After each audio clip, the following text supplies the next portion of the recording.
Hello YouTubers, welcome back to another episode. Today we're getting to coach one of the fittest women in Britain. This is Jen Muir.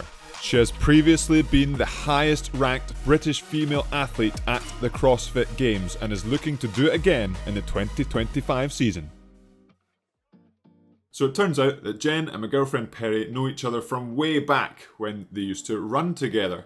So she reached out to Perri to see if she can help and improve her rowing technique. Hi, I'm Perri. I'm a Scottish Rowing Performance Pathway Coach here at the Scottish Rowing Centre, and today Jen Muir has asked to go over some basic rowing technique on the rowing machine to help the rowing element in her CrossFit. And I thought it'd be good to get Cam involved, as obviously he is a rowing expert and obviously is a coach himself, and to also help film it, because I think that some of the tips and tricks that we'll go over today you guys can take home and hopefully find useful. After some lovely introductions, we get straight into it. And Jen's first question was to do with drag factor or resistance on the rowing machine. Now we have it at like 7, but I still think that's quite high in rowing terms. So do you know how to set the drag factor on No, this? we never do that. Oh really? Okay. No. So people always talk about setting the drag factor, but we never do it. So it's obviously, this is your screen, more options, display drag. If you row, so we have tests at females 130, so that's about there. So between 5 and 4. Yeah, so like that would be fine. But I think for today's purpose, we'll have it about here. Okay. Just because that, so we nice. do like our steady state at around like 115 drag, so that's probably about where that is. But I'll have you roll, and I'll just. And you guys do the drag factor every single time you touch the machine? This is actually a super important question, and I'm glad Jen asked, because when you vary your rowing machine, say you're at one gym one day and the next week you're at a different gym, those same rowing machines with the same number of the drag factor resistance, say it's both at 5, the numbers could vary drastically depending on the maintenance of the machine. And see, when I'm setting the drag factor, me rowing, if I was to then start like ripping it, It should be the same. It should be the same. It might be like one different, but it should be. okay, cool. So you don't have to like do a file Yeah. to change the drag factor. Yeah, it's just like roll okay. to set it. Yeah. Okay, go. Okay, so now we have the drag factor set up, and Jen's a little bit more clued up on how to change it and how to set it up herself. Hopefully you are too. Now we talk about her rowing machine technique. So we're going to get her to do some low intensity rowing without any tips, without any advice, and see how she gets on.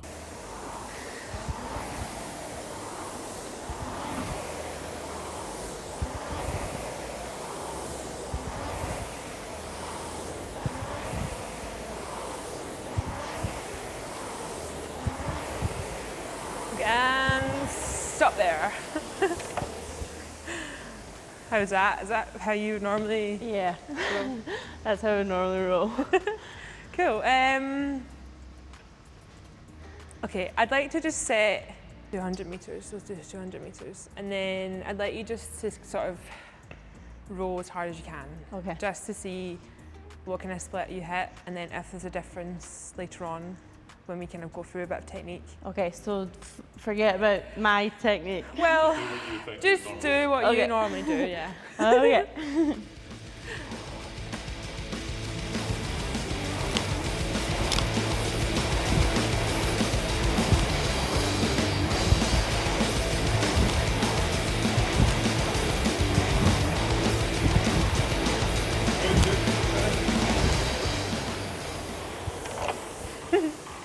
It's all arms. Nice. And that's what you would do for, say, you pulled it at 200, that's what you, Yeah, and how hard was that? that was hard. Yeah, that was hard. For reference, and bear in mind, Jen is a CrossFitter, not a rower, my 250 meter split, so a little bit further, is maybe 15 to 20 splits faster, and Perri's probably 5 to 10 splits faster, but Jen is clearly super strong and super fit, and hopefully we can adjust some technique and see if we can go faster in the short time we have today. If we just look, so it's actually not too bad. Like, I've seen a lot worse, but the first thing that I sort of notice is when you start to drive, there's a bit of like the body opening first, and so by the time you actually start to push on the foot plate, your hips have already opened up. Okay. So like the hip hinge, like that movement of you pushing is probably like a very strong, powerful movement. So you want to make sure that when you start to push, like, see what I mean? Like your seat is really hardly moved there, but you've opened up. So that angle between your chest and your knees is opened right up, but you've hardly pushed, if that makes sense. Yeah, so should my like seat move with that happening? What I'm talking about there is sequencing properly. So the rowing stroke is it's legs, bodies, and then arms. You're doing it quite well on the way in. You're coming forward like this, but just when you start to push, it's a bit of like, and by the time that you've actually connected, the hips have already opened. So Okay. you're kind of going, in fact, I'll just, so it's arms, bodies, legs, and you want to go.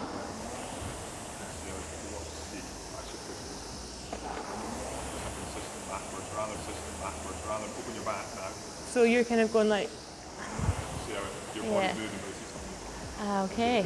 How do I stop at, like I'm basically but yeah, you're probably just, starting with my back, haven't I? you're probably just doing that so you can actually feel you grabbing onto something, because this is quite a tricky movement. As you can see here, Perri's weight is coming off of the seat. She's almost literally coming off of the seat, and that's because she's engaging her bigger muscles and pushing horizontally off of the foot plate. So if your head's up here, back, and your glutes, hamstrings, hips are all engaged and your legs are pushing down, you should be able to push back against the handle. Rather than what Jen is unfortunately doing, she's coming up with her shoulders and not quite being able to get the pressure on her glutes and swinging from the hips, which we will talk about later. So you should almost feel like you're falling off the seat. No, so what I was just doing there is, so that's a drill we use to work on that first part of the drive. It's called legs only. So you're just basically, so the whole, like, the rowing stroke is you want to suspend your weight and land back on the seat. That's probably is a bit more important when it comes to actually on the water, but it applies on the erg as well. But basically you just want to, so your body movement in and out of the catch should be the same. So like what you're doing is you're coming forward quite nice, but then when you start to push, you just lift and then you kind of go for it. But that movement should just be. This ties into what we were talking about earlier, just making sure we're pushing the legs only and keeping the angle of the back the same, especially for this drill, so that all you're doing is engaging the glutes, the hamstrings, just like you would in a deadlift, rather than lifting the shoulders. You want to keep the seat, especially in this drill, moving in one position with the legs. Yeah. But that everything needs to be like core switched on, like engaging here, so you can like just hang off the handle. As well, instead of thinking about you like pulling and pushing this way, you almost want to think about like you're pushing that way. Like you want to push the foot plate this way. So it's just, so it's like a lateral movement, horizontal. You're not like, ooh, way up here. But yeah, I don't know if you want to just try. The legs only. Legs only, yeah. So here it's just really keeping that body rocked over. So just like you do at the finish, it's arms away, body over. So yeah, that angle just stays the same and you're just pushing. And is like how far I'm in okay, or should I be further in? I'd say that's fine. That's so you, okay. yeah, but shins vertical. I'd say you could probably go in a little bit further if you could, yeah. And I should be relaxed holding on to my handle. You should have tension, but you don't want to be gripping. Okay. So you want like, yeah, loose enough, but you want to be engaging like right in here. Okay. And then you're just pushing, but obviously keeping the body over. As you can tell here, Jen has really taken on the advice that Perri is giving. The legs are really pushing first, and she's able to move the seat without moving the shoulders as much. But you can really see she's really pushing hard, really looking for that force. And that's not necessarily what you need to do, especially in this drill. Ideally, you want to be relaxed, but also strong and engaged. You don't want to be tense, but you do want to be ready to take the catch. It's really easy for beginners to look for effort, to look for force when you're on the rowing machine, because the default idea is more effort must equal more speed. But unfortunately, that's not the case. And that's why we work on technique.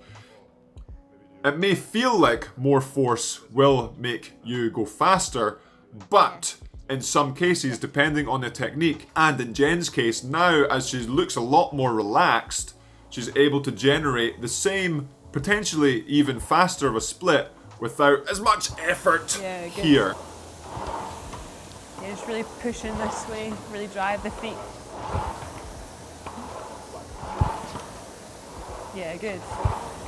Does that feel any different, like sort of how you would normally take the stroke? Yeah, way different. Yeah. I would be like, But that is probably the most common sort of thing you see is people just, they use their back because you don't like to use their glutes. So another sort of drill we do is just the thing that we've been mentioning, like hanging off the handle.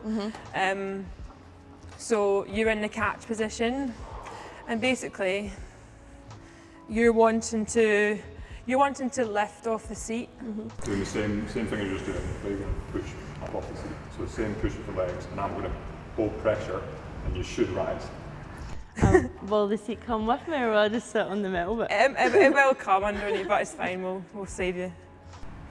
So initially we're not standing up. We just feel it, so you can just rise a little bit. So we're not getting off the seat, just slightly higher. So see how you immediately pushing backwards. Yeah. We want to sort of get that. So this is the relaxed versus ready. Like how you take the slack out the bar, almost. Yeah, exactly. You engage before you go. Yeah. Now try the same thing. Here. Yeah. And it's okay with not being on my heels. Correct. Yeah. Yeah, good. Yeah. So see how you're wanting to open. Yeah. So it's almost like knees down. Okay. Yeah. Good job. So you almost, what I say to my beginner athletes is, it's kind of like a bum shove, in that you want your bum to go first. You don't want your hips to open. You want to go like bum, so it's legs. But yeah, you're a bit more engaged than just a bum shove. You know when you see, see when you see people that almost do like straighten their legs and then do a hinge. So that's like, we would do that as a bum shot, as a drill. If you're able to drive and swing together, it's the whole drive is your legs, or legs are involved. And how big is your like posterior chain? Much bigger than arms, shoulders, back, but everything combined goes back to what I was saying about efficiency and making things a bit easier, even though the split's the same. I just see like some CrossFitters will always go like this, and it's almost like I like straighten legs, and then do this all back. The idea is there, the legs is there, but it's trying to They're not keeping the tension on the. So that with the legs only like that, then it's really hard to if you go down straight away. It's like, well, how am I going to lever? And then it's like a straight leg deadlift from the ground, max weight kind of thing. Whereas if you've got a little bit of legs there to then lever from, it's again back to that. I'm here and I'm lifting, rather than like, oh no. Yeah. Just hinge my back. Yeah. Okay. Cool. So I think we could probably move to. So the next part is just legs, hips. So the next kind of stage. Same again, we tend to do this straight arms, so just leave the arms out there. And it's just, so yeah, start with the legs. And it's just just legs, hips really. Same thing, you want that angle going forward, and as you press out, the same, and then you're just adding in the hips. So in that little video I showed you of you rowing, you were body vertical about like maybe here. So you want to bring in your hips about that half slide. So kind of when the knees are at 90, you should be sort of like body's vertical. And that position there, half slide, is like your most powerful point because that's when the hips start to come in. So see what you guys call like hips. Yeah. I guess we would always call refer to the back angle. Yeah. So that's what you mean by when hips come in. Yeah, so we kind of do the same, hips, bodies. It's like legs, bodies, arms. It's the same thing, but I just like to say hips instead of body because it's, you know, you're not using your back and your body to open, you're using your hips. Yeah. And that just kind of keeps the idea like, oh, it's your glutes, not your a back. hinge. Yeah. Yeah, I think like maybe because we've always used that terminology, I will think like lean my body back and not actually think about anything to do with my hips and my glutes. Yeah, so it's just pressing the hips open, that next part of the sequence. Yeah, good.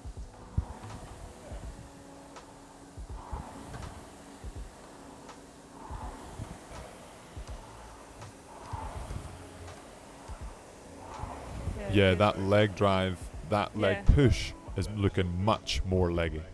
Am I like not? Is the timing of this still way bit off? No, I think it's looking much better. I think there's still a little element of your hips, not your hips, your shoulders want to go, but it's become more consistent just as you do that. This is a really good warm-up drill. Like you'll see, like I do this every time I go out in the water on the erg. Like just start with the sequence drill, just really nail the parts of the drive before you start doing your workout. But yeah, I think, and then the next part is just the arms. It's just not back to normal rowing. Just again, starting, just legs, hips, and just finish with the arms. If you want to just slow it down, so really separate the movements, arms, hips, legs, and then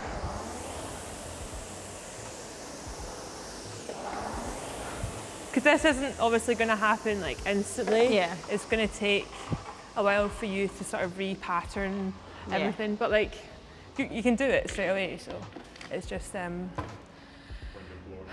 yeah, it's like being able to stay composed when you're blown. Right, so.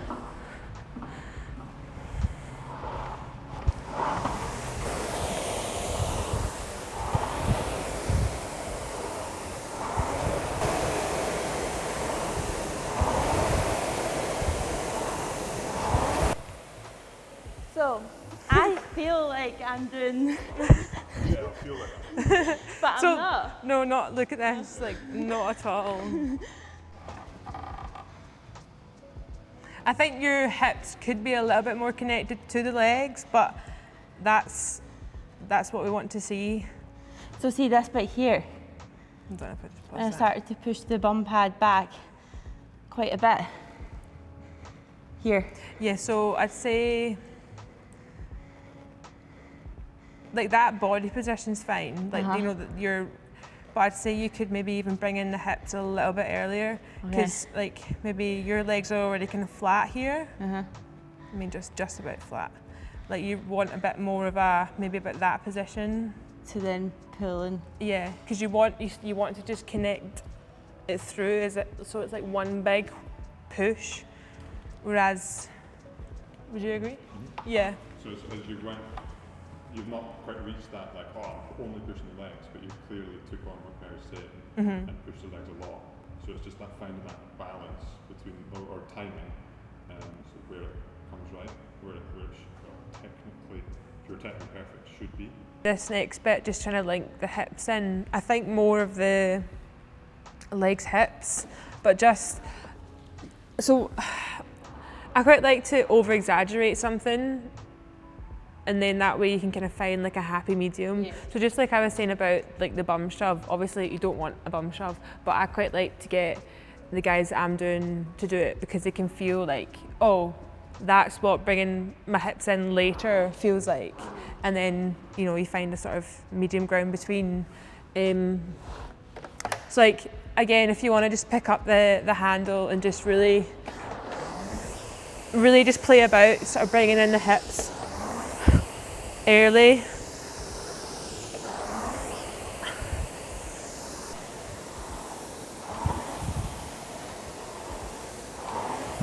Yeah, that looked better, that one.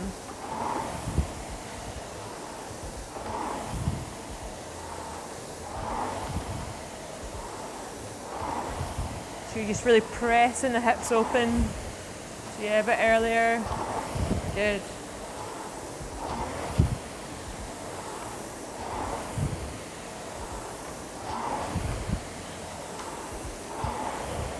So if we just want to bring your shoulders down a little bit, yeah. Just you're starting to get a bit like, I can't see your neck.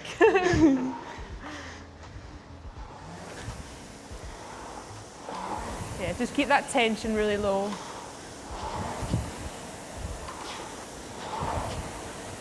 Yeah, legs in, hips. Good.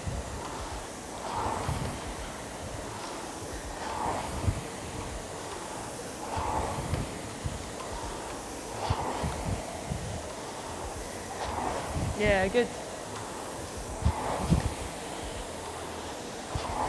And then do you want to bring in the arms? So just normal rowing.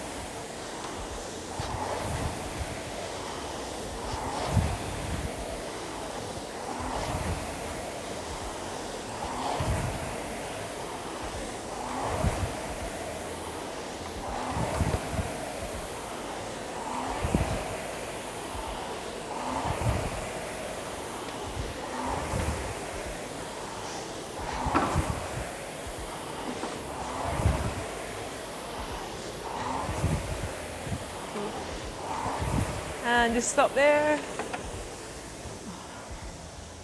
How did that? I feel like a total beginner. No, not at all. See like the strokes where you're not quite getting it, and then the strokes where you're clearly thinking. Yeah. But it's really good that you're able to shift. There was a couple where I was like, oh no, you said and it's really well. I assume from that you can feel the difference. Yeah. And so that's something you can take away. Yeah. Like, well, okay. That was a lifty one, and it's not a case of being every single stroke has to be right. It's just increasing. If you can get 5% increase in efficiency, that's massive. Yeah. Would you like to try out 200? Oh yeah. With my new technique. With the new technique. Well, I'm not sure I've quite got the technique yet, but here we go. Legs only, you want that hip angle and the right catch to stay the same. So you're really just isolating the legs, but as you start to push, when you hit that sort of 90 degrees, the hip should be opening, and it's just the hips carry on through, and then it's arms at the end. So like the hips almost extend the leg drive, like it's not legs, then hips, it's legs, hips opening, and everything finishes together. Okay. It's probably going to be slower, guys. I'm so sorry. Right, so right here. You ready?